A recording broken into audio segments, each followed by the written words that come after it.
Hi there, my name is Mark Clifton, and I wanted to go live today to share with you my brand new online course and live webinar series called The Letter. And as the background shows you, the idea of the course has been designed. It's basically a course that I have written in my head for the last, 30 odd years. It's been with me for a very long time.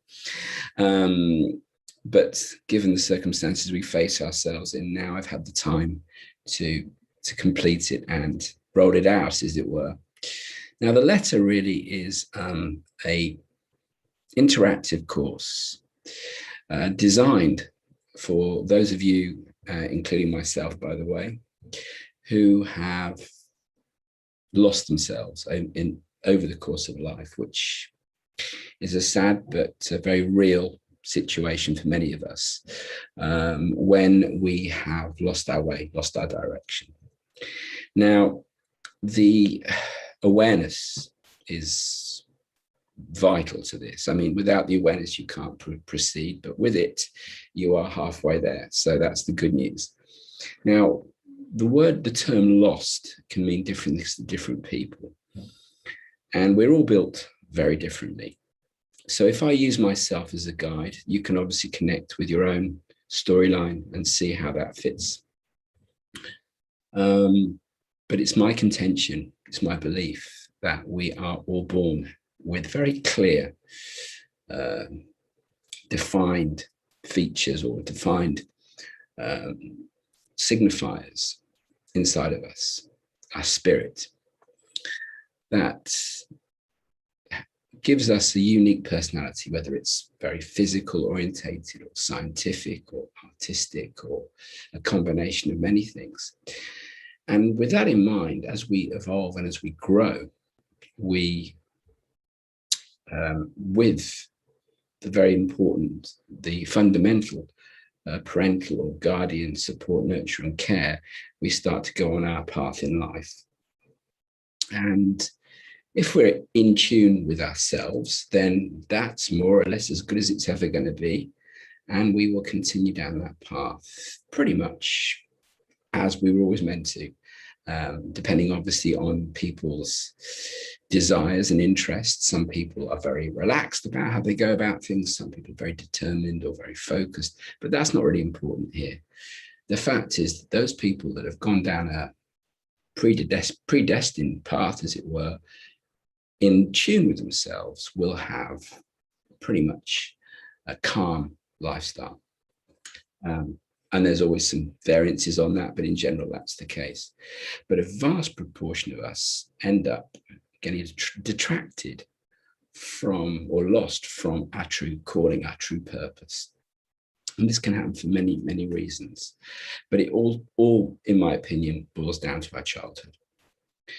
And I remember being very, very focused, very clear about the fact that I wanted to express myself, and actually in the form of music, but expression, creativity were very strong within me. And given that I came from a very traditional background with parents that weren't particularly empathetic or particularly connected to children, or I don't know, very, I would say, lose the word dysfunctional in their approach, meant that I didn't get much attention, much nurture, much support. And I went into my head, I suppose, is the place to be. So all of my energies and my interests, my passions went up into my mind rather than into actually doing. And that was the beginning of me getting, as it were, lost in space. Now, for some people, that's fine. For others, it's not. For me, it certainly wasn't. And I ended up just running away, both into myself and physically too. I left home very early and I was on the road for most of my life. In fact, I've been on the road for most of my life, which is a form of escape. And that escape happens because we're not satisfied with ourselves, with our situation, and all of these things are all interconnected.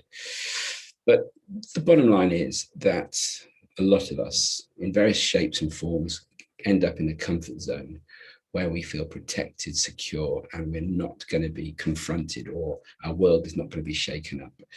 And this is how I lived for a huge proportion of my time. I did get very lucky. I managed to find myself in good jobs, but more often than not, I couldn't hold on to them because I wasn't satisfied. And in the end, and this is the key point, I didn't have the courage. I had the courage to run away, but not the courage to do anything about my desire to create. In the end, I had what they term a panic attack, or an emotional breakdown, or whatever you want to call it, which left me pretty much semi-emotionally devoid of anything. And I remember going to work, literally sitting there and having tears coming down my eyes, and I just left. I just walked out of the office and sat in my apartment, and for a week or two, just doing nothing. I wasn't able to do anything. One moment, from one moment to the next, I suddenly found I was writing, and words just came pouring out of me like no tomorrow. And that was basically a culmination of 20, 30 years of just being lost. And I created this introspective form of work, which became a book. So my truth suddenly started to come out of me, but I had to go through this breakdown, as it were, before it happened. Now, this is just an example for you to think about in terms of what you've gone through.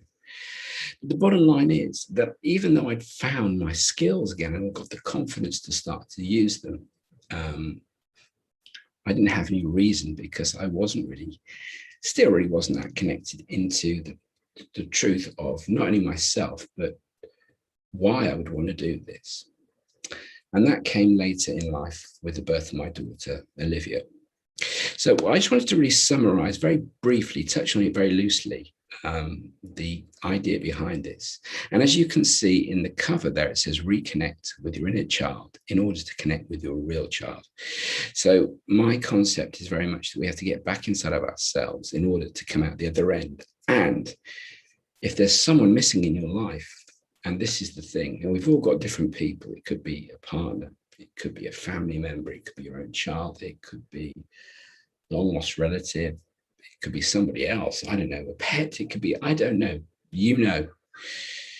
Once you're back on track with who you are, then you can complete that part of the puzzle, the other 50%, if you like, and get back to the person or the people that you really have been apart from, emotionally, if not physically, for a very long time. Now, my process is a free webinar that gives you an introduction to this in a lot more detail for about an hour. We actually do it in a group, and it seems to work very well in a group, but they are small personal groups, because it is a fairly sensitive issue, and people feel more secure in a smaller group. And it's also a good way of sharing and expressing our emotions in a confined space, safe space. And then further to that, we actually start the course proper. And that's the opportunity for you to go through a 6-phase step process from where you're at now to where you would like to be.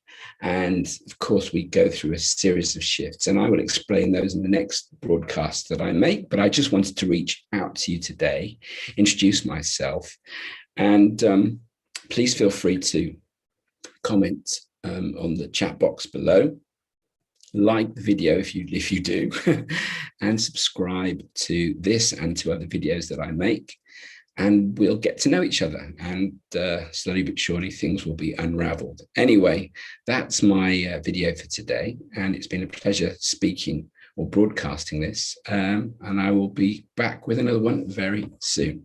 Okay, all the best. Bye-bye.